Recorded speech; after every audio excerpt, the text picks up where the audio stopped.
Pride and Prejudice by Jane Austen, Volume 1, Chapter 16. As no objection was made to the young people's engagement with their aunt, and all Mr. Collins's scruples of leaving Mr. and Mrs. Bennet for a single evening during his visit were most steadily resisted, the coach conveyed him and his 5 cousins at a suitable and found hour that the chimney place Meryton alone had cost and the girls £800. had the pleasure of She felt hearing all as the they fault entered the of the drawing room compliment that Mr. and would Wickham hardly had ever accepted her resented a uncle's comparison invitation with the and housekeeper's was then in room. the house.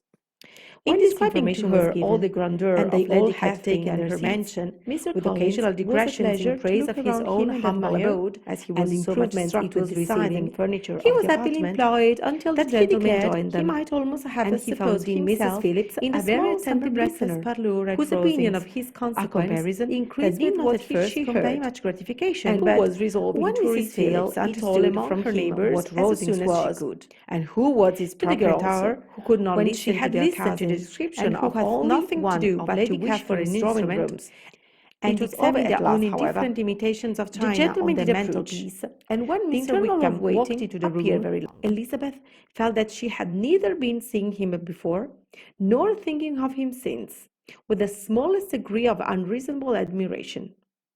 The officers of the shire were in general a very creditable, gentlemanlike set, and the best of them were of the present party.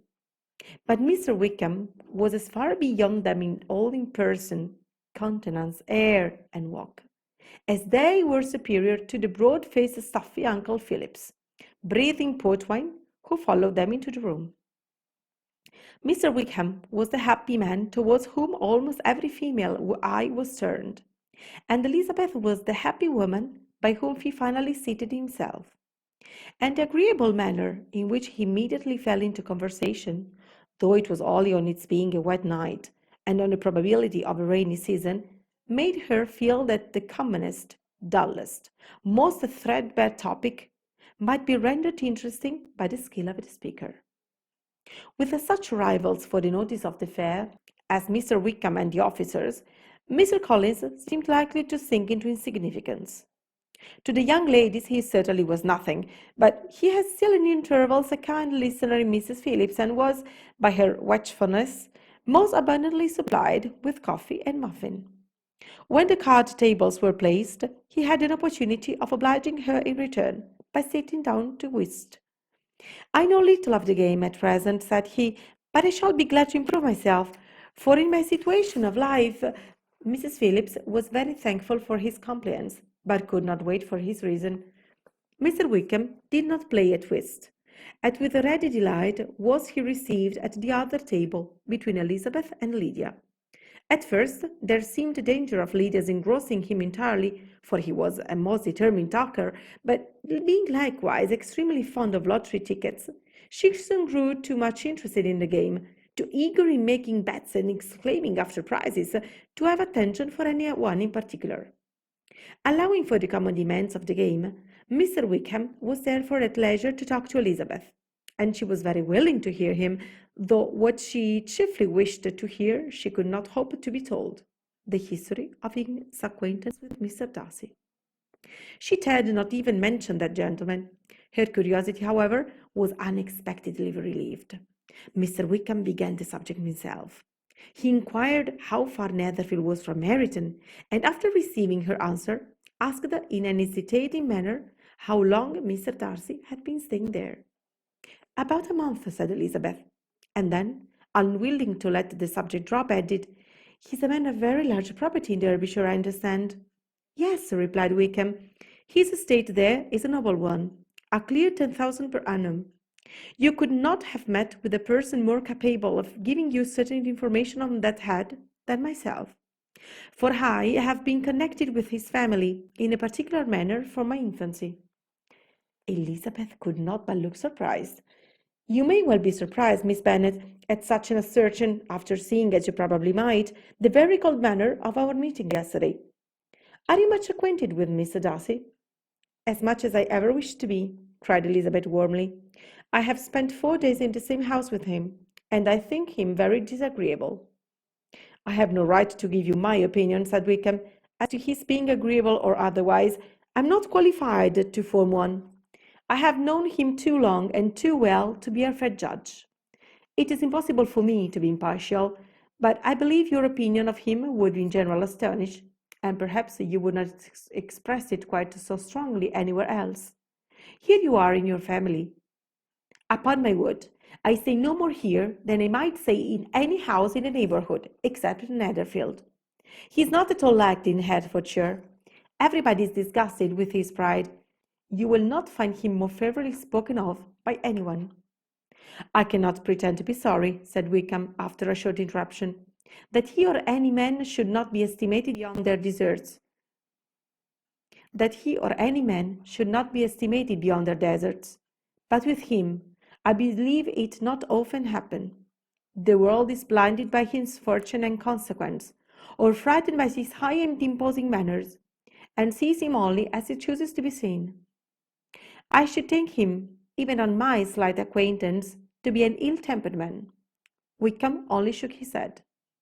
I wonder, said he, at the next opportunity of speaking, whether he is likely to be in this country much longer. I do not at all know, but I heard nothing of his going away when I was at Netherfield. I hope your plans in favour of Shire will not be affected by his being in the neighbourhood. Oh no, it is not for me to be driven away by Mr. Darcy. If he wishes to avoid seeing me, he must go. We are not on friendly terms, and it always gives me pain to meet him. But I have no reason for avoiding him, but what I might proclaim to all the world, a sense of very great ill usage, and most painful regrets at his being what he is. His father, Miss Bennet, the late Mr. Darcy, was one of the best men that ever breathed, and the truest friend I ever had. And I can never be in company with this Mr. Darcy without being grieved to the soul by a thousand tender recollections. His behaviour to myself has been scandalous, but I verily believe I could forgive him anything and everything, rather than his disappointing the hopes and disgracing the memory of his father. Elizabeth found the interest of the subject increase, and listened with all the heart, but the delicacy of it prevented further inquiry. Mr. Wickham began to speak on more general topics, Meryton, the neighbourhood, the society, appearing highly pleased with all that he had yet seen, and speaking of the latter especially, with gentle but very intelligible gallantry. It was this prospect of constant society, and good society, he added, which was my chief inducement to enter the Shire.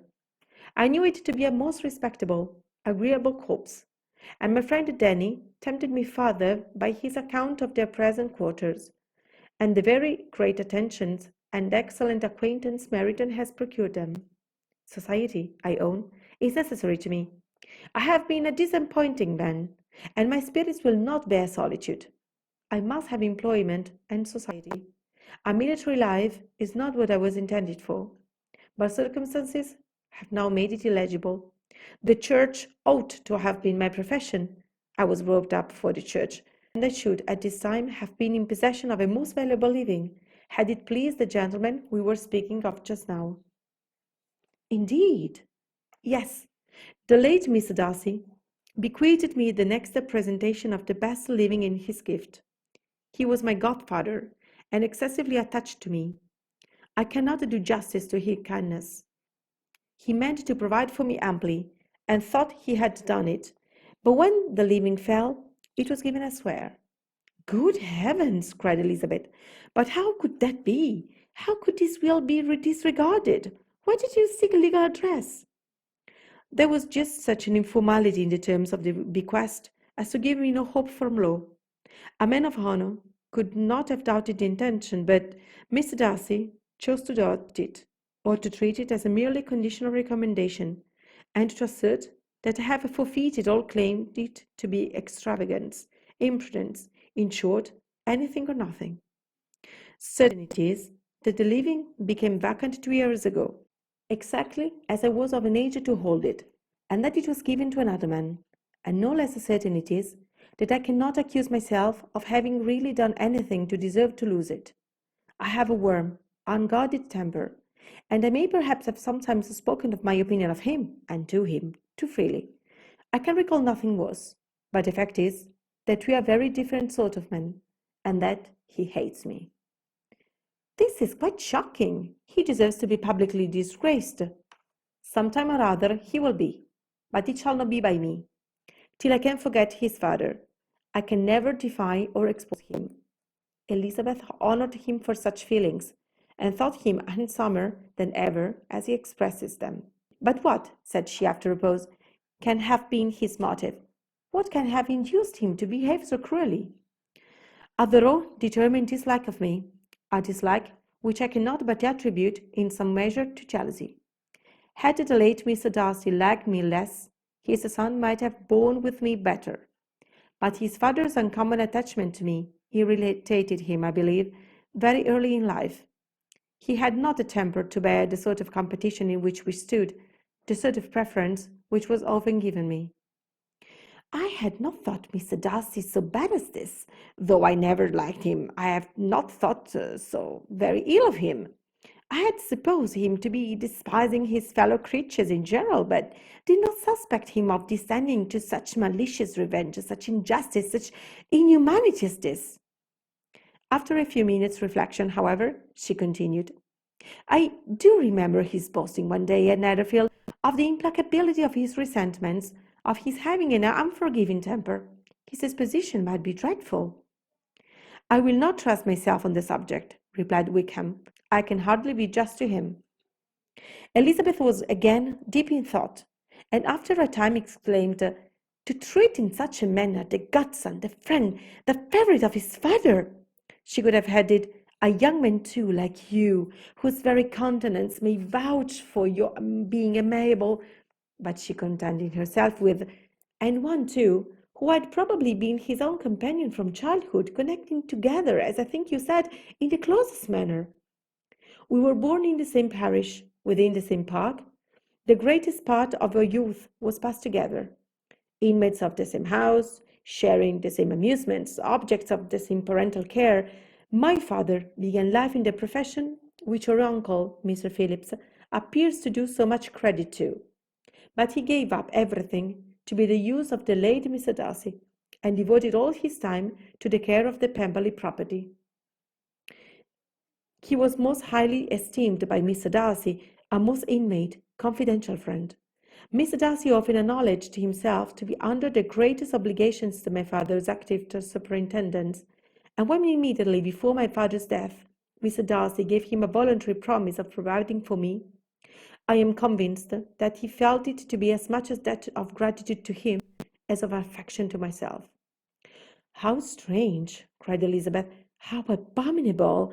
I wonder that the very pride of this Mr. Darcy had not made him just to you, if from no better motive, that he should not have been too proud to be dishonest, for dishonesty I must call it. It is wonderful, replied Wickham, for almost as his actions may be traced to pride, and pride has often been his best friend. It has connected him nearer with virtue than any other feeling, but we are none of us consistent, and in this behaviour to me there were stronger impulses ever than pride. Can such abominable pride as his have ever done him good?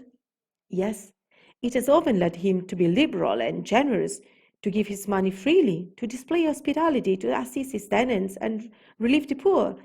Family pride and filial pride, for he is very proud of what his father was, have done this. Not to appear to disgrace his family, to degenerate from the popular qualities, or lose influence on the Pemberley house, is a powerful motive. He has also brotherly pride, which with some brotherly affection makes him a very kind and grateful guardian of his sister, and you will hear him generally cried up as the most attentive and best of brothers. What sort of a girl is Miss Darcy? He shook his head. I wish I could call her amiable. It gives me pain to speak ill of a Darcy, but she is too much like her brother, very, very proud. As a child she was affectionate and pleasing, and extremely fond of me, and I've devoted hours and hours to her amusement, but she's nothing to me now. She's a handsome girl, about 15 or 16, and I understand highly accomplished. Since her father's death, her home has been London, where a lady lives with her and superintends her education. After many pauses and many trials of other subjects, Elizabeth could not help reverting once more to the first, and saying, "I am astonished at his intimacy with Mr. Bingley. How can Mr. Bingley, who seems good humorous himself, and is, I really believe, truly amiable, be in friendship with such a man? How can they suit each other? Do you know Mr. Bingley?" "Oh, not at all." "He's a sweet-tempered, amiable, charming man. He cannot know what Mr. Darcy is." "Probably not." "But Mr. Darcy can please whatever he chooses." "He does not want abilities. He can be a conversible companion if he thinks it worth his while. Among those who are all his equals in consequence, he is a very different man from what he is to the less prosperous. His pride never deserts him, but with the rich he is liberal-minded, just, sincere, rational, honourable, and perhaps agreeable, allowing something for fortune and figure." The whist party soon afterwards breaking up, the players gathered round the other table, and Mr. Collins took his station between his cousin Elizabeth and Mrs. Phillips. The usual inquiries as to his success were made by the latter. It had not been very great. He had lost every point. But when Mrs. Phillips began to express her concerns thereupon, he assured her with much earnest gravity that it was not of the least importance, that he considered the money as a mere trifle, and begged that she would not make herself uneasy. "I know very well, madam," said he, "that when persons sit down to a card table, they must take their chance of these things, and happy I am, not in such circumstances as to make 5 shillings any object. There are undoubtedly many who could not say the same, but, thanks to Lady Catherine de Bourgh, I am removed far beyond the necessity of regarding little matters." Mr. Wickham's attention was caught, and after observing Mr. Collins for a few moments, he asked Elizabeth in a low voice whether her relation were very intimately acquainted with the family of the de Bourgh. "Lady Catherine de Bourgh," replied she, "has very lately given him a living. I hardly know how Mr. Collins was first introduced to her notice, but he certainly has not known her long."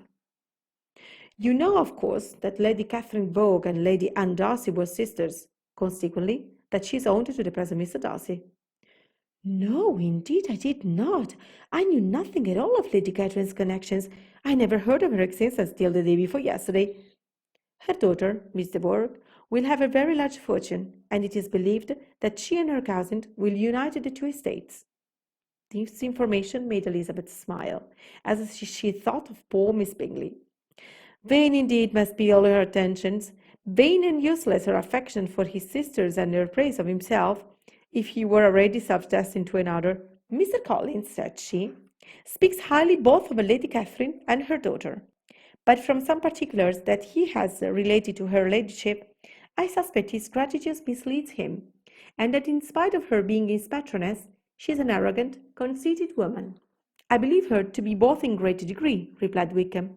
"I have not seen her for many years, but I very well remember that I never liked her, and that her manners were dictatorial and insolent. She has the reputation of being remarkably sensible and clever, but I rather believe she derives a part of her abilities from her rank and fortune, part from her authoritative manner, and the rest from the pride of her nephew, who chooses that every one connected with him should have an understanding of the first class." Elizabeth allowed that he had given a very rational account of it, and they continued talking together with mutual satisfaction till supper put an end to cards, and gave the rest the ladies their shade of Mr. Wickham's attentions. There could be no conversation in the noise of Mrs. Phillips's supper party, but his manners recommended him to everybody. Whatever he said well, and whatever he did, done gracefully. Elizabeth went away with her head full of him. She could think of nothing but of Mr. Wickham, and of what he had told her, all the way home. But it was no time for her even to mention his name as they went, for neither Lydia nor Mr. Collins were once silent.